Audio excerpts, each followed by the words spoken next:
First, the Russian Air Force is marking its 95th birthday. To mark the historical importance of the event, an air show took place just outside Moscow.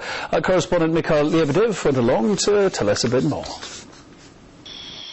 Weather's good, engines ready, everything's set for the 95th anniversary celebrations of the Russian Air Force. And the people come in droves. All sorts of airplanes and helicopters are flying here. It's beautiful. We're also waiting for the aerobatic teams to start their performances. I'm sure that those who decided not to come here will regret it once they see how much fun it was.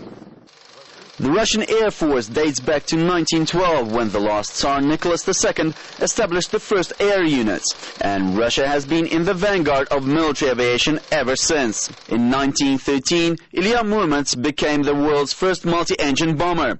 Later, it was the cornerstone of the country's air defenses. In 1937, legendary pilot Valery Chkalov was the first to fly from Russia to the United States via North Pole.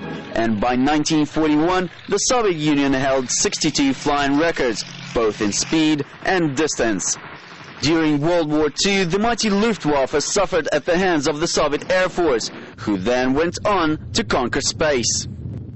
The last about 20 years were not easy for the Russian Air Force, as lack of fuel and financing grounded squadron after squadron. But now they seem to be back on track.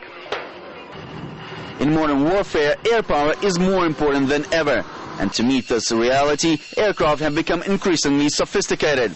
In fact, developments in aviation have always gone hand in hand with state-of-the-art technology, and top Air Force officials are always ready to acknowledge the contribution made by designers as well as pilots.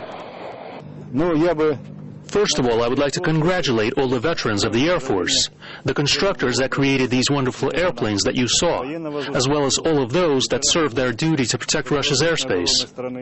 The 30,000 spectators that turned up for the air show could see almost every type of aircraft currently used in the army, from strategic bombers and interceptors to the latest fighter jets.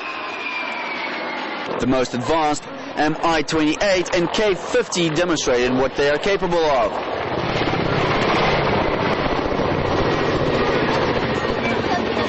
But the highlight of the program was the performance of the two famous Russian Top Gun teams, Strezhyi and Vitezi. They performed multiple stunts, keeping almost everyone's eyes riveted to the skies.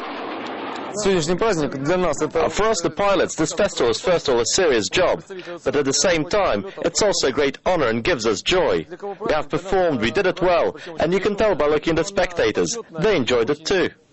The performance was also a good chance for the pilots to sharpen their skills for the MAX 2007 air show, which takes off just in a few days. There are many ways to celebrate a professional holiday, but for these Top Guns, getting airborne is the only option. Well, as it has been said, once a person touches the sky, it becomes a lifetime addiction.